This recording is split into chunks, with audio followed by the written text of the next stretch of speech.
अस्सलाम वालेकुम नाज़रीन। इस एपिसोड के शुरुआत में हम देखते हैं दीवान में तमाम सरदार बैठे होते हैं, आवाज़ गूंजती है उस्मान बे। ये सुनते साथ ही सब खड़े हो जाते हैं और उस्मान साहब सरदार खेमे में पहुंचते हैं। वो बैठ जाते हैं और अल्लाह ताला के बाबरकत नामों से जिरगे का आगाज़ करते हैं। फिर पूछते हैं, बताइए यार इसार में क्या सूरत हाल है। औची कहता है, मेरे सरदार, यार इसार का दुश्मन के हाथ में होना हमारे दीवान पर स्याह बादल की तरह छा गया है। तो अलाउद्दीन कहता है, तुम अपने दिल को तसल्ली दो औची बे, वो स्याह बादल अब तैमूर ताश पर छाएगा। वो अच्छी तरह जान लेगा कि काई बाकी कबीलों जैसे नहीं है। जेरकुतय कहता है, काई ने कब अपना बदला छोड़ा कि अब छोड़ देगा औची बे। हम अगर आज यहाँ हैं तो सिर्फ इसलिए कि हम जानते हैं कि कब हमला करना है। उस्मान साहब शहनशाह से कहते हैं, शहनशाह बे, तुम तो हर फतह पर जोश से भर जाते हो और हम सबको भी जोश दिलाते हो, मगर तुम बहुत खामोश हो। जवाबन शहनशाह कहता है, मेरे अंदर का जोश यार इसार के शहीदों के गम में है। मैं जानता हूँ कि आपका दिल भी जलता है, मगर मैं पूछता हूँ कि क्या कोई सरदार है जो इस आग को बुझा सके। उरहान कहता है,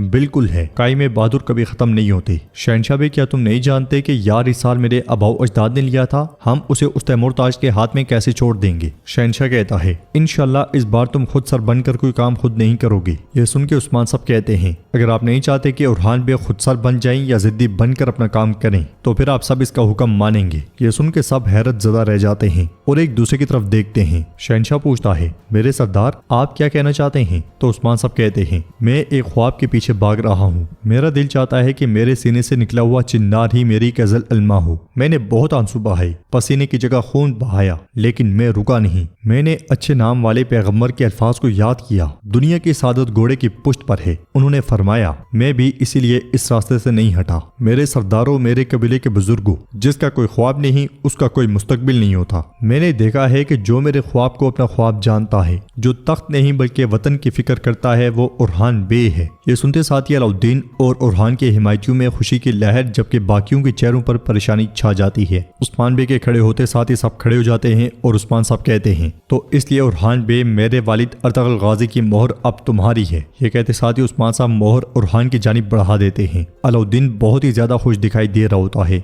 मगर उरहान कहता है, मेरे सरदार अल्हम्दुलिल्लाह आपकी सेहत ठीक है। जब आप हमारे सर पर हैं तो किसी नाइब की क्या जरूरत है। जवाब में उस्मान साहब कहते हैं, बेटे ये नाइब नहीं, ये सरदारी का तख्त मेरी तरफ से मेरे बेटे उरहान को मुंतकिल करना है। इंसान मौत के लिए ही पैदा हुआ है। सरदार को चाहिए कि वो न सिर्फ तख्त पर बैठना जाने बल्कि तख्त से दस्तबरदार होना भी जाने। आज तक जो मैं था अब वो उरहान बे है। उरहान कहता है, सरदारों के सरदार, गाजियों के गाजी उस्मान बे, आप मरने को कहें तो हम मर जाएंगे, आप जहाँ रुकने को कहें हम वहाँ रुक जाएंगे, लेकिन मैं इस तख्त को इस हालत में यूं नहीं चाहता। ये सुनते साथ ही सब हैरानों परेशान हो जाते हैं और बुरहान पूछता है, उरहान बे तुम क्या कहना चाहते हो। तो उरहान सरदारान की जानिब देखते हुए कहता है, मैं कहता हूँ कि अगर तमाम सरदार यहाँ मेरे हाथ पर बैठ करके अहद नहीं करते तो मैं ये सरदारी नहीं चाहता। तकसीम और इख्तलाफ नहीं होगा। तो अब मुझे बताएं, क्या कोई ऐसा है जिसके दिल में मेरे सरदार बनने की ख्वाहिश ना हो। क्या कोई है। कुछ देर के लिए बिल्कुल खामोशी छा जाती है। फिर सबसे पहले अलाउद्दीन कहता है, उरहान बे कोई नहीं है। और उसकी देखा देखी औची, अब्दुल्ला और दीगर सरदारान भी यही कहते हैं। कोई इख्तलाफ नहीं है, कोई एतराज नहीं है। सरदार शहनशाह कुछ नहीं बोलता और उस्मान सरदार उरहान से कहते हैं, उरहान बे तुम कारा उस्मान की तरह बात करते हो, इख्तलाफ सरदारी को गिरा देता है। तुम सही कहते हो, अब अपना हक कबूल करो।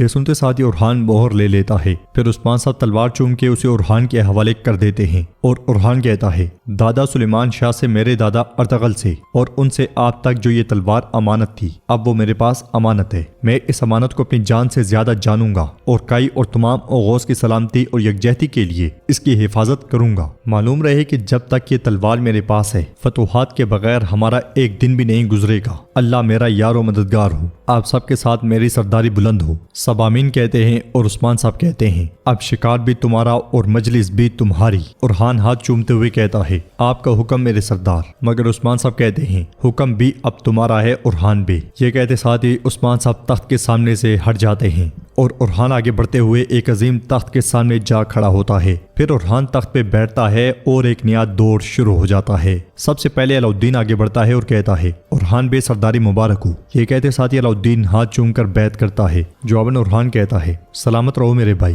फिर बुरहान उरहान का हाथ चूमते हुए कहता है, तुम्हारी नस्ल चले, तुम्हारी कौम आबाद हो, तुम्हारी सरदारी मुबारक हो उरहान बे। जेरकुतय आगे बढ़ता है और मुस्कुराते हुए कहता है, बरकत तुम्हारे साथ, फरमान तुम्हारे साथ, अल्लाह मुबारक करे उरहान उस्मान बे। जेरकुतई के बाद मामला थोड़ी देर के लिए रुक जाता है क्योंकि शाहीन शाह और उसके हिमायतियों की बारी होती है। उनके आगे ना बढ़ने पर उस्मान साहब उनकी जानिब देखने लग जाते हैं। शहनशाह को इस बात का एहसास होता है तो वो उस्मान साहब को देख के मुस्कुरा देता है। वो नम आंखों के साथ आगे बढ़ता है और उरहान को सरदारी की मुबारकबाद देता है। फिर वो भी उरहान की बैत कर लेता है। उरहान खड़ा होता है और शहनशाह को गले लगा लेता है। ये मंजर देख के उस्मान साहब और अलाउद्दीन बहुत खुश होते हैं। शहनशाह के बाद औची और बाकी सरदारान भी उरहान की बैत कर लेते हैं और इस तरह नाजरीन काई कबीले का नया सरदार उरहान बन जाता है। हमारा जो सफर सुलेमान शाह से शुरू हुआ था अब भी जारी है। बाहर फातिमा एक जख्मी बेड़ उठाए आगे बढ़ रही होती है और उससे प्यार करते हुए कहती है, ओ मेरी जान दिखाओ तुम्हारा पाँव कैसा है। तो खातून कहती है, फातिमा तुम्हारी बदौलत अब बेहतर है। इसलिए में यगीत उनके पास आता है तो खातून बेड़ लेकर चली जाती है। यगीत फातिमा से कहता है, तुम इस कबीले की शिफाओ फातिमा खातून, हर किसी के जख्म पे मरहम रखती हूँ। मैं भी तुम्हारी वजह से ठीक हुआ और मैं काफी अरसे से तुमसे बात करना चाहता था। फातिमा कहती है, बहादुर सरदार अभी वक्त नहीं है। यगीत पूछता है, फिर कब होगा फातिमा खातून? हर बार कुछ न कुछ हो जाता है। जो मैं कहना चाहता हूँ वो मेरी जबान पर गांठ बन जाता है और मैं कभी कह नहीं पाता। मैं आपको एक तोहफा देना चाहता हूँ। ये कहते साथ ही वो कंघी फातिमा की जानिब बढ़ा देता है। फातिमा परेशान होते हुए इधर उधर देखने लग जाती है और पूछती है, क्या मतलब है इसका?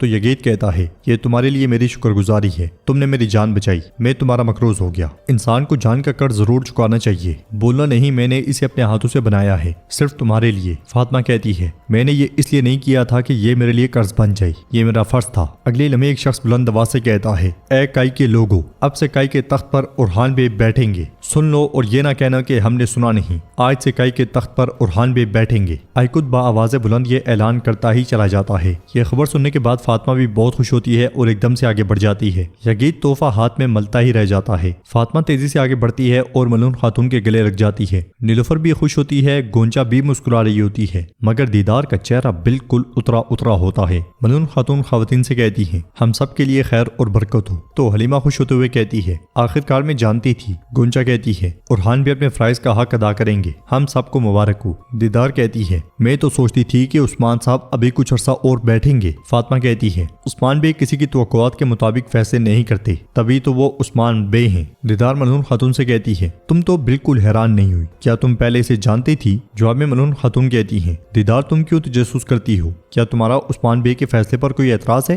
दीदार कहती है, तौबा अस्तगफिरुल्लाह, खैर बरकत हो, अल्लाह मुबारक करे। नीलुफर खातून तुम्हारी आंखें भी ठंडी हूँ, खुश हो जाओ। नीलुफर कहती है, मैं खुश हूँ, लेकिन इसलिए नहीं कि मेरा शौहर मुकाम पाएगा, बल्कि उस्मान बे के बाद ये पोस्ट उस शख्स को मिली है जो इसका बोझ उठा सकता है। काई के लिए, तमाम तुर्कमानों के लिए और उम्मत के लिए मैं खुश हूँ। अगर हो सके तो तुम भी खुश हो जाओ। अंदर का रखलील उरहान के हाथ का बोसा लेता है और कहता है, मेरे हुजूर मुबारक हो। फिर उरहान खड़ा हो जाता है और उस्मान साहब कहते हैं, ऐ बेटे मेरी बात सुनो, आज से गुस्सा हमारा, मुरम्मत करना तुम्हारा, कमी हमारी, मुकम्मल करना तुम्हारा, टुकड़े करना हमारा, जमा करना तुम्हारा। उरहान कहता है, अगर मैं अपने वादे से फिरूं तो आसमान गिर जाए, काली जमीन मेरे खून से सुर्ख हो जाए। उस्मान साहब कहते हैं, अब तलवार तुम्हारे हाथ में है उरहान, तुम किसको किस फरीजे पर देखना चाहते हो ये फैसला तुम्हारा है। मेरी सरदारी के साथ साथ मेरा हुक्म भी खत्म हो गया। उरहान कहता है, आपका हुक्म और आपकी सरदारी अगर सातों आसमान भी गिर जाएं तो ना खत्म होंगे ना टूटेंगे। फिर सरदारान से कहता है, झंडा तुम्हारा है और उसे ऊपर रखने वाले हाथ हमारे हैं। मैं अपने सरदारों के नए फ्राइज पर अच्छी तरह गौर करके उन्हें हथियार बांधने की तकलीफ में ऐलान करूंगा। ये कहते साथ ही उरहान बैठ जाता है और उस्मान साहब कहते हैं, फिर हर तरफ खबर फैला दो,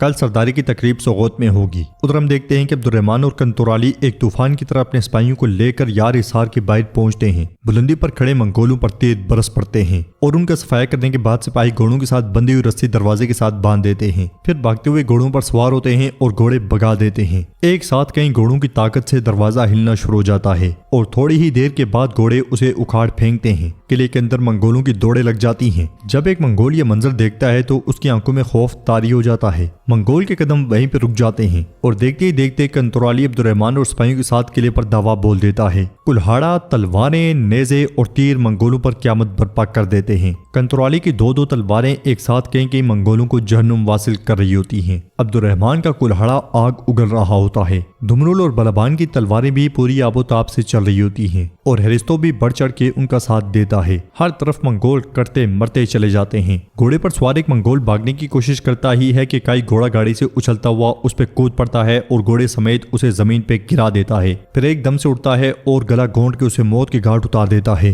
कंतुराली और अब्दुर्रहमान मंगोलों के सामने आते हैं और एक साथ पीठ मिलाते हुए हथियार फेंक देते हैं। پھر لاتوں اور مکوں کے ساتھ منگولوں کو آگے لگا لیتے ہیں۔ وہ دونوں انہیں پٹختے پٹختے اپنے ہتھیار بھی اٹھا لیتے ہیں اور اس کے بعد تھکے ہارے منگولوں کا صفایا کر دیتے ہیں۔ پھر وہ بھاگتے ہوئے آگے بڑھتے ہیں اور وہاں موجود ترک قیدیوں کو آزاد کر دیتے ہیں۔ لوگ بہت خوش ہوتے ہیں اور بھاگ پڑتے ہیں۔ دو منگول ایک دم سے قلعے سے بھاگ پڑتے ہیں، مگر ایک کائی انہیں دیکھتا ہے اور ان کے پیچھے بھاگ پڑتا ہے۔ ہر طرف سے منگولوں کا صفایا ہو جاتا ہے۔ سب قلعہ واپس حاصل کرنے پہ بہت خوش ہوتے ہیں۔ کنترالی بلند آواز سے کہتا ہے، کائی کا حق کائی کے پاس ہی رہے گا۔ بلبان منگولوں کے جھنڈے کو دیکھتے ہوئے کہتا ہے، سب سے پہلے ان چھیتروں کو اکھاڑ پھینکنا ضروری ہے۔ عبد الرحمن کہتا ہے، اور صرف اکھاڑنا کافی نہیں ہے، ہمیں اس قلعے کو جڑ سے دھونا ضروری ہے۔ ہر طرف بدبو پھیلی ہوئی ہے۔ اگلے پل وہ سپاہی ان دونوں منگولوں کو پکڑ کے لے آتا ہے اور کہتا ہے، میں نے ان دونوں کو بھاگتے ہوئے پکڑا ہے۔ دمرل کہتا ہے، ان کی جان لے لو۔ یہ سنتے ساتھ ہی وہ سپاہی ایک دم سے تلوار چلانے لگتا ہے، مگر عبد الرحمن چلاتے ہوئے اسے روک دیتا ہے اور کہتا ہے،